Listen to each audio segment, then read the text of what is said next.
Now, very important, second important topic that we have taken today is India-UK Free Trade Agreement. India-UK Free Trade Agreement. Now, we will be looking at a lot of things in this chapter, in this lecture. Under the Free Trade Agreement, what is a Free Trade Agreement? What is the status of India-UK Free Trade Agreement or UK-India trade? Okay, and how this free trade agreement is going to impact the existing trade between India and UK. Okay, so why was this in news? This is from the PIB. India and UK concluded the 5th round of talks for the India-UK Free Trade Agreement. Now, right, okay. For this round of negotiations, technical experts from the both sides drafted a draft treaty text in 85 separate sessions covering 15 policy areas. Right, the technical experts from the both sides, technical experts from the that means the people who are engaged into the negotiation of this free trade agreement. Okay, India and UK officials will continue to work extensively throughout the summer towards target to conclude the majority of talks between the comprehensive and on a comprehensive and balanced free trade agreement by the end of October 2022.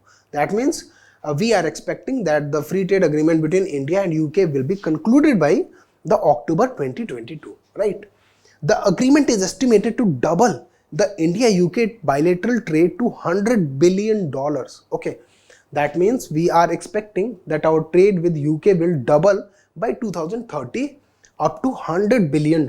Okay, while FTA will double. Now, United Kingdom has been going through a very tough time recently, majorly because of the Russia-Ukraine war. Okay, and of course the rising inflation throughout the world, commodity price inflation throughout the world, and the wages in UK have been declining. Okay, so this FTA is going to be a very important FTA or trade agreement for UK as it is going to be for India. The FTA is expected to double UK's exports to India. It is also expected to boost Britain's total trade by as much as £28 billion a year by 2035. Okay, and this will lead to the increase of wages as the industry estimates. Okay, so that is, it is going to help UK a lot and of course India as well. Okay, let's make a comparison between India and UK. So GDP on per purchasing power parity, India has $7.17 trillion GDP, whereas UK has $2.45 trillion GDP on purchasing power parity basis.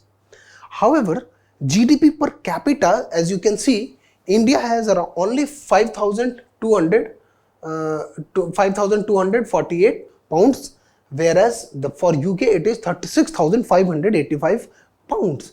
Because of course the population is very low. However, population in India is huge. Trade forms 64% of the UK's GDP, whereas for India it only forms 40%, right?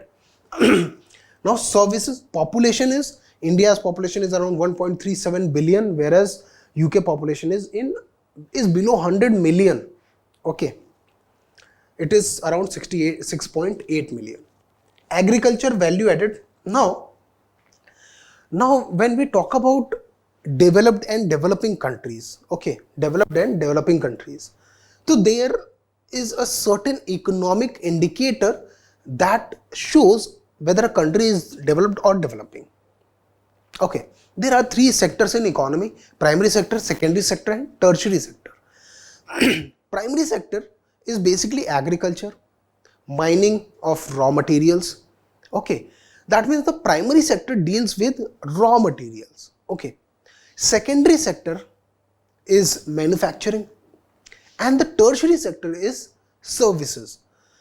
To the developed countries, the major part of their GDP is tertiary sector or services sector, whereas the countries which are developing or like middle income countries, they have the majority of their portion from the GDP coming from the primary and the secondary sector. And if some countries more than like half more than half the percent of GDP is coming from the primary sector, that will be considered LDC, least developed country. Okay, that will be considered least developed country. Now India's services, let's look at the agriculture. India's contribution of agriculture into GDP is 16%. Okay, but the important point here is, although the percentage of agriculture or value added agriculture in percentage of GDP is only 16%, but the share in employment is very high, which shows that Indian agriculture system faces the issue of disguised unemployment, in the sense that the agricultural sector is having overemployment. It is having a lot of people employed into agriculture, which would have been otherwise shifted to the more skilled jobs like manufacturing and the high skilled jobs like services. Whereas for Britain or UK, United Kingdom, you can see it is only 0.6%, of GDP. And also the employment in agriculture is equally low for UK. Okay, that means the majority of income and majority of people are not from agricultural sector. Okay, they are from 71.3% of Britain's or UK's revenue comes from what? Services sector. Okay, and then industry, that is manufacturing and all, it is 17.4%, whereas for India it is 24.8%. That means India lags behind the UK in terms of services sector contribution to GDP, and also but it is ahead of UK's contribution in agriculture and industry. Now industry has been this contribution of what happens actually is, when a country transitions from like underdeveloped country to developed country, it makes a transition, a middle transition. The middle transition is a period where when a lot of people are being shifted from the low skilled agriculture or zero skilled agriculture to the medium skilled industry or manufacturing to the high skilled services sector. This is how the transition takes place in usual countries.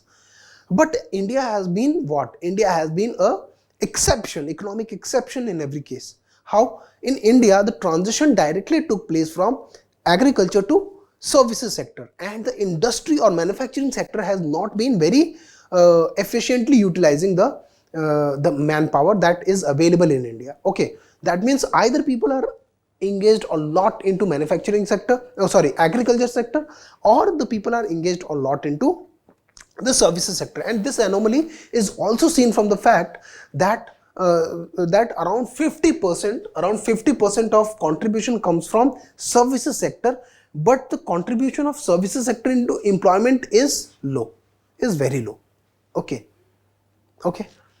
but agriculture is having very low contribution to GDP, but agriculture's contribution to employment is very high, which is why we call India's agriculture is facing disguised unemployment. Disguised unemployment means the number of people required to do, the number of people actually into the job are way more than the number of people required for the job. Okay. So I hope you understood the difference between UK and India, and why UK is a developed country, because we can clearly see majority of the percentage of GDP comes from the services sector, whereas in India the majority of their also comes from services sector, but the majority of employment comes from agriculture sector. Okay. Now let's look at the statistics of the trade between India and UK. So let's look first at India. Okay. It is 5th largest economy, right? Okay, and population is around 1.37 billion. In terms of purchasing power parity, our GDP size is 7.17 trillion. And majority of employment is created in agriculture and industry. Okay, right. Plus, the agriculture and industry in India represents a bigger share in agriculture and industry than agriculture and industry in UK. Okay, and services sector in India represents a smaller share in India as compared to the UK, right? Now, another important point here is the trade between India and UK is around 23.3 pounds. 23.3 pounds. It is a different value in dollars. Okay. 23.3 billion pounds, sorry. Now, let's look at what kind of imports India does from UK. So, imports from India to UK. Okay. From the UK to India in 2019 and India to the UK in 2019. So India's major singular export if we talk about is mechanical machinery, that is of intermediate nature. Intermediate nature means not the finished goods. For example, spares are intermediate machinery. Okay. So mechanical machinery is around 762 million pounds, then clothing, then refined oil, and of course then travel. If we look at the other side, where the key exports from UK to India, the majority of export come in the form of metal ore and scraps. Okay, from UK to India. Then come, it is the smallest share actually. Now, other is mechanical machinery, intermediate, again the spare part kind of thing. That is, then non-ferrous materials, then other business services, intellectual property, and travel. Now, travel forms the largest export of Britain to India. Now, one can argue, how does travel account for exports? We need to revise one of our lecture in which we did this balance of trade. Now, in that lecture, I told that the export, the foreigner visiting India, for example, a person from UK visiting to India, he will be bringing in what? He will be bringing in dollars or pounds. Okay. Now, a person, okay, let's look at this, UK, and this is India. Okay. A person visiting, now what is trade? What is trade? Now, what is export or import? First of all, understand. When an Indian is selling some good into the UK market, that will be called export. When for India, and import for UK. Similarly, a person from UK is selling something to Indian market or Indian buyer or Indian consumer, that will be called export for UK and import for India. Right? Understood? Now, you can see that Indian sold some goods, okay, goods, and received currency or foreign exchange or dollars or pounds, right?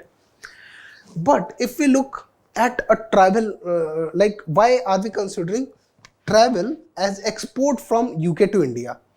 Because no, we need to look at all these things from the perspective of trade. How? Export or import. Export means what we do, we receive money from the other country and we sell good to them, right?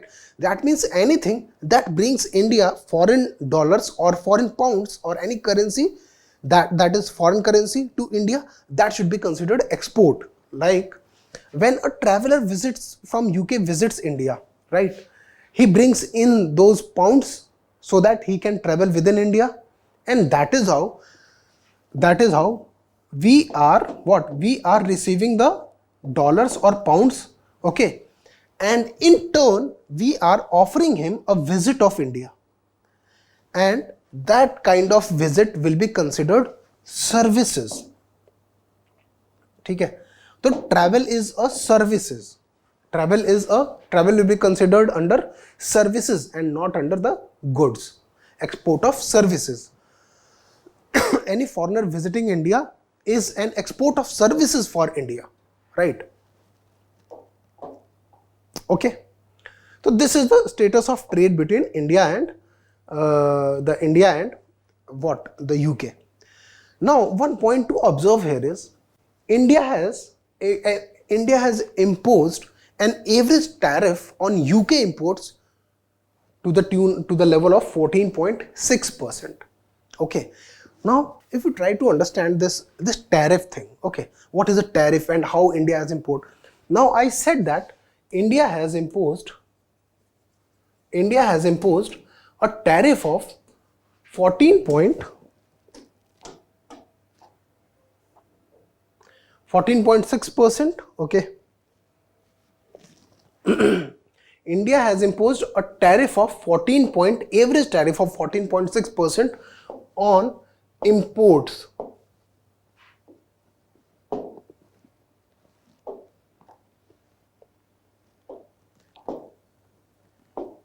Okay, on imports from UK. Imports from UK. Okay, and UK has imposed a tariff of average tariff of around 4.2% on imports from India. Okay. Now what does that mean? It simply means that if we consider this as India, okay, and this as UK, this is India, this is UK. So any good that is coming from UK to India, for example, one of the biggest exports of UK to India is what? Travel. Okay, and one other important export from UK to India is Scotch whiskey. Okay, now what is a Scotch? You have studied about the GI tags, geographical indicator tags, right? Like Banganapali mangoes. Okay, okay, so Scotch is a special kind of whiskey that is made in Scotland. Okay, and UK consists of England, Scotland and other Ireland. Okay, UK consists of England, Scotland and Ireland. So this Scotland, a special whiskey is made in Scotland, and then the name of that whiskey is Scotch. That is being imported from UK to India. Any Scotch that you drink that is being made in Scotland, right? So that whiskey is being imported from UK to India, and other goods of course are also being exported from UK to India. So if we find the average of all the custom taxes that India is imposing upon the import of these goods, then the average comes out to be 14.6%. Now custom taxes are tariffs. Okay. Similarly, India is also exporting goods. Okay. Right. India is majorly exporting textile. Right. Textile and the semi-furnished, the intermediate mechanical goods. Right. Mechanical engineering goods. And the average tariff on all these goods that UK is imposing on India's imports is around 4.2%. This is what we are talking about. Now, what is a free trade agreement? A free trade agreement is a certain kind of agreement under which now let's talk a bit about this free trade agreement thing. This is very important, right? Now, free trade agreement is a kind of agreement between two countries. Okay, India. It can be agreement between two countries or more than two countries as well, like India and UK. India-UK FTA. And a very famous free trade agreement is NAFTA, North American Free Trade Agreement, that existed between Canada, USA and Mexico, right? So there were three countries. That means a free trade agreement can exist between more than two countries as well. Usually it is done between two countries. Now India and UK are trading, right? A free trade agreement will make most of the trade. It is very important to remember this thing. Okay? Most of the trade free. from tariffs.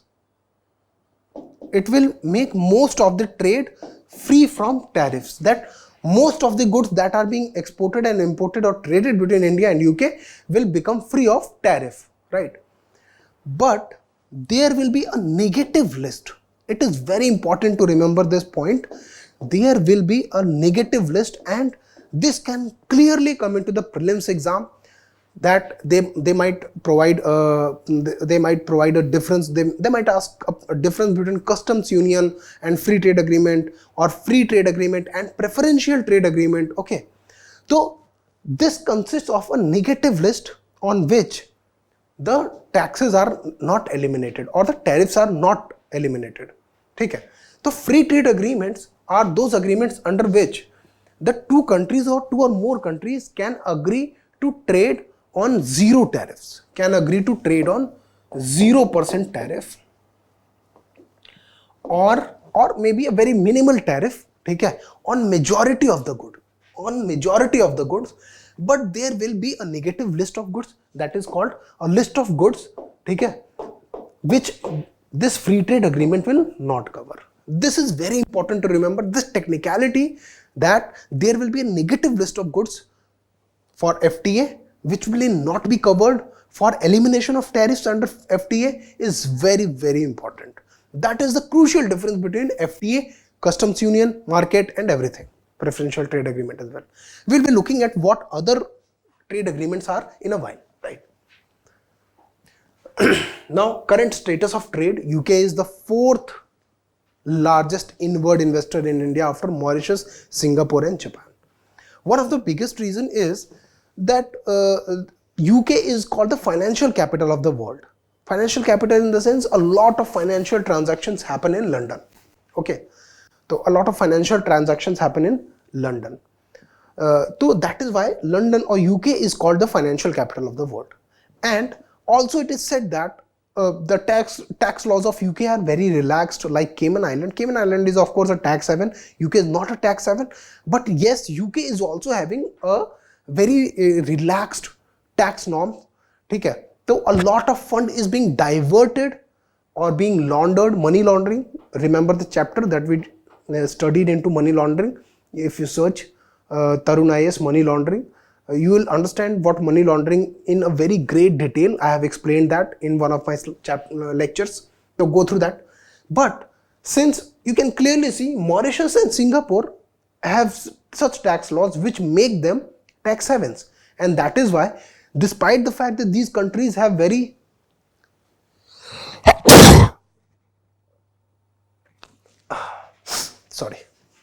that these countries are not the major trading countries, in the sense that they are not the most developed economies, but still they have such tax laws that allow the people to route their illegal money through these countries back to the Indian economy.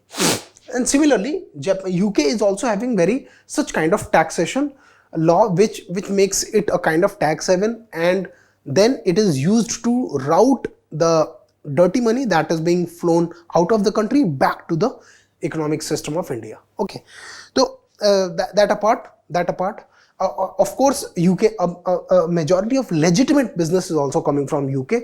Still, UK is the fourth largest inward investor in India. Okay, with a cumulative equity investment of $26.9 billion. Equity investment means equity means shareholding. Okay, equity and loan, equity and debt. Whenever I talk about these economic terms, it is very important that you have to remember them. Sorry, equity means shareholding, debt means loan. So if someone is investing in equity, they are essentially purchasing a shareholding in that company. Whereas if someone is investing in bonds, they are offering loans to that company. And I have detailed the differences between equity and share in one of my lecture. You must go through the playlist. Okay, so they have a cumulative equity investment of $26.9 billion in India, which is around 7% of all FDI that is coming into India. Okay, India continued to be third largest investor in UK and emerged as the second largest international job creator, with Indian companies having created over 1,10,000 jobs in UK. One of the major job created in UK is Indian companies, and one of the major among them is Tata. Tata is creating a lot of jobs, and since the acquisition of Jaguar, Land Rover, and another software firms also, the Tatas are providing a lot of jobs in UK. Okay, so Tata, basically India is the third highest job provider. Indian companies are the third highest job creators in UK. Okay, UK was India's 17th largest trading partner. Now it is fourth largest inward investor. Okay, FDI, right? Fourth largest FDI जो है India में, that is coming from UK. But it trading means both inward and outward. Both inward and outward. When we say trading, that includes export and import both. Okay. So UK was India's 17th largest trading partner. Total trade between this data might be not important. Okay, it is not important that you remember all this data, but what you need to remember is that UK was 17th largest trading partner of India. Okay. In the past round of negotiation, this was the fifth round of negotiation of FTA between India and UK. In the past rounds, UK has agreed to eliminate the duty on, or the custom tax on, the textile goods. Basically, India's major exports to UK is textile goods and rice. Okay, and rice also. India is likely to allow free entry of Apple's UK manufactured medical devices and machinery. Okay. So this is the kind of negotiation that is going on between the two countries. Now let's have a look at the different kind of trade agreements between the countries, or the collection of countries as well. तो सबसे नीचे जो है PTA, Preferential Trade Agreement. Now Preferential Trade Agreement is that kind of a trade agreement in which two countries agree to eliminate tariffs, to reduce or eliminate number of tariff lines. Okay. Now in FTA I talked about a negative list, that is majority of the goods have 0% tax duty, but there will be some goods that will be considered the negative list goods which will be having certain kind of tariff. Okay, that is free trade agreement. Preferential trade agreement is very similar to free trade agreement, and that is why preferential trade agreement is the most basic agreement that a country can enter into with another country, right? Like PTA, Preferential Trade Agreement, on the other hand, this is called negative list. Negative list. Okay. Similarly, Preferential Trade Agreement, unlike the FTA, reduces the tariff lines on certain kind of goods, and the majority of goods are not having the zero tariff. ठीक है, तो इसका उल्टा कर दो. ठीक है, तो certain kind of goods are having 0% tariff, but majority of goods are having specific tariff. तो इसमें जो है, you have a positive list of goods. You have a positive list of goods which will be exempt from custom tax by both the countries. However, the majority of the goods are still under what? Still under the custom tax regime. They are specifically under the tariff regime. तो इसका उल्टा हो जाएगा PTA. मतलब preferential trade agreement में there will be a specific list of goods on which the tariff lines are to be the tariff is to be eliminated. However, in the FTA there is a certain list of goods on which the tariff lines are not to be reduced, or the tariff is not to be eliminated. Understood? So that is the difference between FTA and PTA. Right?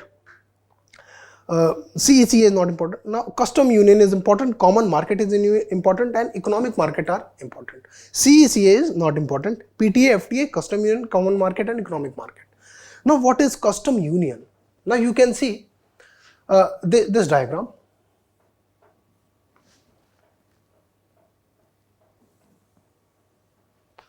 Okay, you can see that these two countries are having a free trade between them.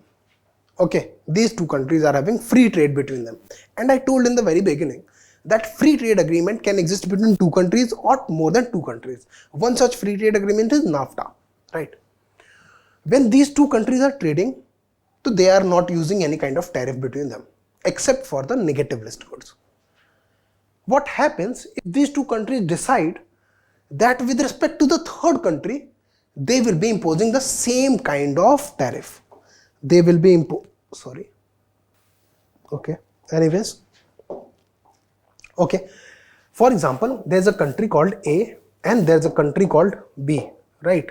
Now these two countries are having a FTA, free trade agreement. Okay? That means there is no tariff line between the two countries except for the negative list of goods. Now what if the two countries decide that any third country, country C, if that country wants to trade with either of them, then the tariff that these two countries will impose will be common tariff. Common tariff. Okay. Tariff mean custom duty. For example, now these two countries are having 0% tariff, right? But if any country C enters into trade with either A or B, then the tariff rate will be 10%. For example, a hypothetical situation, the tariff will be 10% for both A and B, right? That provides C with access to both the markets with the same kind of tariff. Okay? So that becomes customs union. That means a union of countries having the same external custom duty. That is called a customs union. Okay. Right. Okay. Now common market. If a customs union also promotes not only the trade between the goods and services, but also free trade among the labor, free trade or free movement of labor, like the European common market. Okay. European Union is a what? A custom union. European common market is a common market. Like in Europe, in the European Union, of course, now UK is not a part of European Union. But within European Union, you do not need to have any kind of specific requirement to move from one country to another country. Okay? So that is making the whole European Union not only a customs union, because of course they are imposing a similar kind of custom tax on any kind of import that is being brought to Europe, any country. Plus they are also providing mobility of people from one country to another country unrestricted. So that is called common market. Okay? Common market. Okay? That a customs union, movement of labor and capital as well. Labor, people, money and everything that can move around. Now for movement of capital, they need to have a common capital, or for example common currency. For that they have devised what? Euro. Okay. They have their own domestic currencies, but euro is the common currency as well, right? And harmonize technical standards across members as well. Harmonize technical standards, that is, for example, one important technical standard is the frequency of electricity that we receive, right? In India it is 50 Hz, in US it is 60 Hz. So there is a difference between technical standards. India follows a specific kind of measurement system. US follows a different kind of measurement system. So that makes both the markets having different technical standards. But if the custom union, the countries inside the custom union decide that they will harmonize the technical standards, that means they are making every kind of arrangement to make this whole system as one, function like one, then it becomes a common market. And then comes economic union.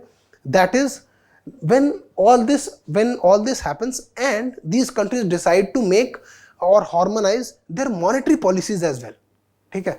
So it becomes like what? An economic union. European Union is also an example of economic union. I hope you understood all these important terms. These are very important for prelims. Okay. So if you have any doubts, kindly reach me out in the comment section. I'll be more than happy to take them. Okay.